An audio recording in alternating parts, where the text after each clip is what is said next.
Have you ever thought your perfect life could collapse in a single moment? I am Laura, and for 30 years, I thought I had a good life. A stable home. A solid marriage. A future planned. But one single trip to Venice, changed everything. I thought it would be a romantic escape. A way to reconnect, maybe even save what was left between us.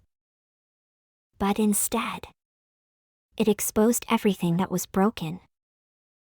My heart. My marriage. Myself. I swore I was fine. That we were fine. But that night, what I saw through that window shattered everything I believed about him, and about me. Would you explode? Would you trust? Or would you break? It's not easy to talk about it, but maybe someone out there needs to hear it, because what I will show you now is the path to regain happiness and meaning in your life and in your family right now. I thought I knew Richard.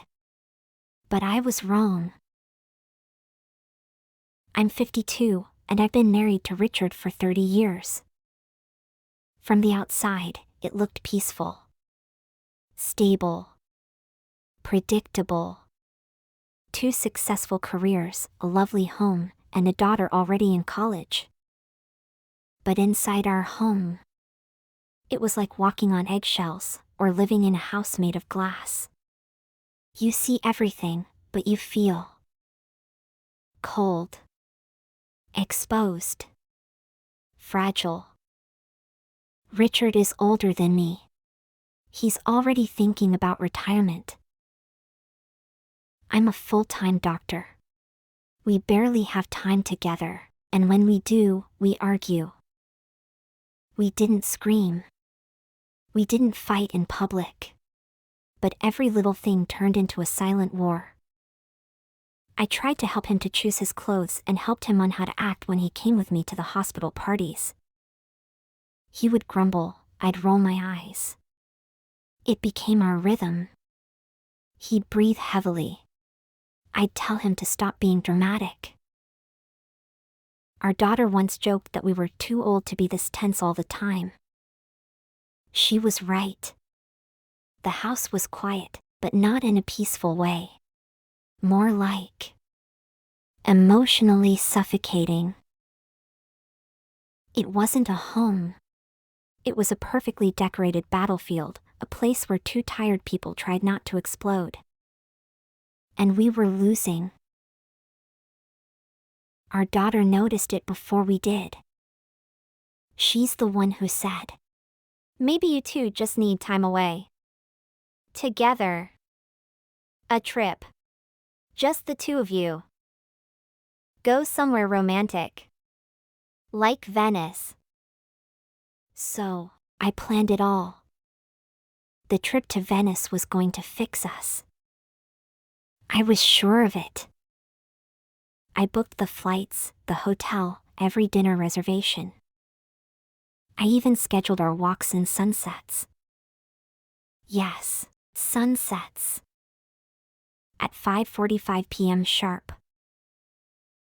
Richard sighed, but followed along. He always did. Venice was breathtaking. The canals, the lights, the soft sounds of water lapping against the boats. And then, Richard blew it all.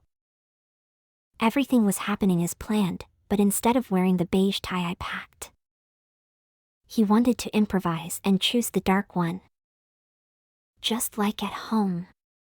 A small disagreement became tension. A mood. A wall between us. Looking back now, Venice was a reflection of us. Beautiful, but full of narrow canals. Without realizing it, our marriage was turned into something just as tight and narrow, choking out life and joy with my need to control everything. That night, we were just starting our usual evening argument when something unexpected happened. I began to feel really sick. Suddenly, I felt dizzy, Probably something I ate from the restaurant I picked myself. I laid down to rest. And while I was out, Richard slipped out of the room, alone. When I woke up, the room was quiet. Richard was gone. I called the front desk. A nervous young bellhop answered. At first, he hesitated, but when I pressed harder, he confessed. Richard had asked for a nearby address and left in a hurry. My heart dropped. I grabbed my coat and rushed outside. Venice at night was breathtaking, romantic, poetic. But not for me. As I walked through its dimly lit alleys, I felt like the city was whispering secrets I didn't want to hear. The streets were narrow, silent. And inside me, something was screaming. I kept walking, the sound of my heels echoing off the old walls. Then, I saw it, a quiet building, elegant but hidden. A golden sign above the door said Club Privado. All men inside.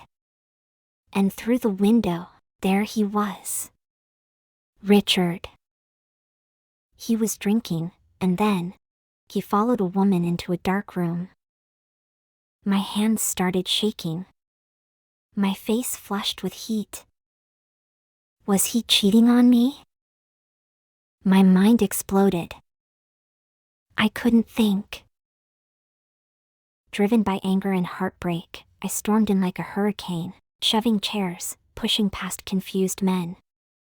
All eyes turned to me. The silence was loud. I didn't care. I burst through the door, ready to scream, ready to destroy him. But when I looked closer, Richard was fully dressed. And so was the woman, wearing a white professional coat. She was a therapist. A massage therapist.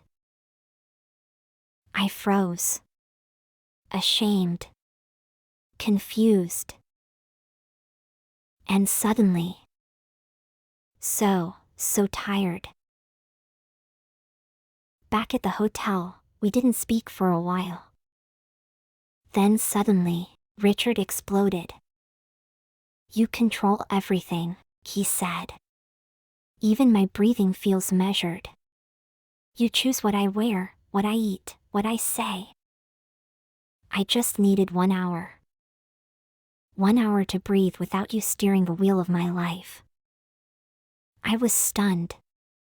He wasn't yelling to hurt me, he was finally just pulling it out. I just wanted to relax. Everything in this trip was scheduled down to the second. I couldn't breathe, Laura. Not even here. He kept saying. I felt something break inside me. Not out of anger, but because. Deep down, I knew he was right. I said, but I still felt betrayed. Because you had never spoken to me like this before. You never opened up. You never told me how you truly felt or what was bothering you. He looked down, nodded slowly. That night, something changed. We weren't just husband and wife. We were two tired people, trying to figure out how we'd made it this far without ever truly listening to each other. We agreed if we wanted to save what was left of us. We needed help. That's when we found you, Isabel. We knew we couldn't go on like that, and in our very first session, you didn't take sides. You just looked at us and said something I'll never forget. Love without freedom is not love. It's a cage. And there can be no trust where there's no space to breathe. Those words hit me like lightning. Suddenly, I saw it clearly. I wasn't just choosing his shirts or planning his schedule. I was managing his life like a project. And slowly, I had squeezed the air out of our marriage. That day, in your office, I didn't say much. But something changed inside me. I realized love means giving room to the person you care about. Space to make mistakes. Space to rest. Space to be themselves. And for the first time, I saw that trusting someone doesn't mean losing control. It means choosing to believe in their love, even when things don't go your way. You showed me that love is not a prison. It's a choice to walk together, side by side, not one pulling the other by a leash. And that realization was the beginning of everything. Richard finally understood that he had to speak up more, clearly, openly. And I realized I had to stop being so difficult. To stop the endless complaints, to give more freedom, to trust instead of control. Life isn't meant to be mastered, it's meant to be lived, even with its mess and surprises.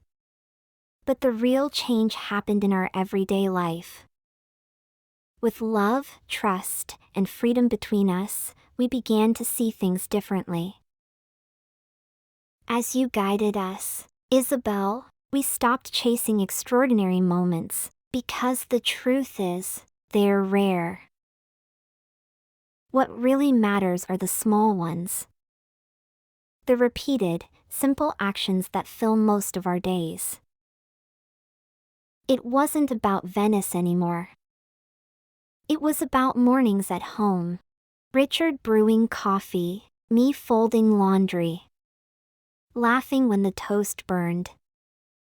Letting the day unfold without a tight schedule. We learned that joy didn't come from the view of the Grand Canal, but from glancing at each other while brushing our teeth. We didn't need another trip to Italy. We needed to live, together, here, now, in our imperfect kitchen.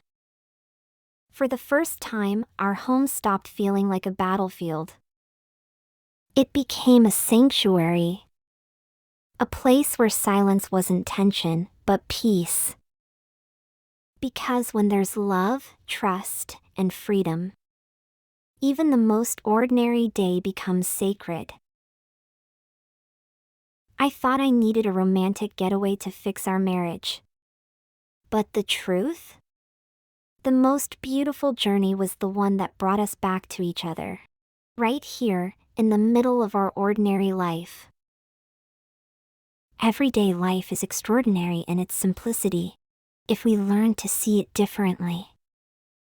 Behind the apparent monotony, we can find an extraordinary life by doing the same things every day. It's in the small, everyday moments that we can find happiness and true joy, by offering our actions to God and realizing we already have everything we need, right where we are. And now, I realize, the real journey wasn't outward. It was inward, into myself. Through that trip to Venice, I ended up discovering more about who I was and the meaning of our life as a couple than anything else. Thank you, Laura. I'm so happy that you managed to find meaning in your life.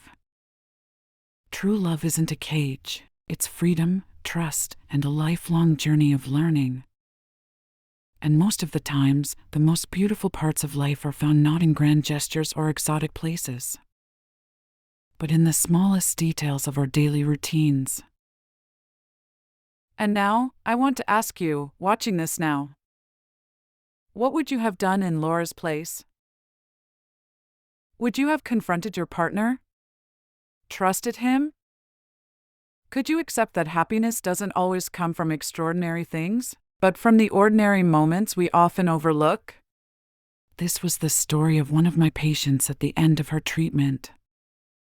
Her name was changed, and the details were adapted with her permission.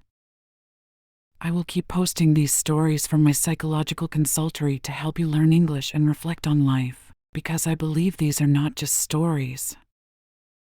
They are stories that heal, teach, and transform. And your story matters too. If you feel like it, share yours in the comments, and I'll do my best to reply with a therapeutic insight that can help. If this story touched you, share it with a friend who might need to hear this. Please like, subscribe, activate the notification bell so you don't miss new stories. And I'll see you in the next video.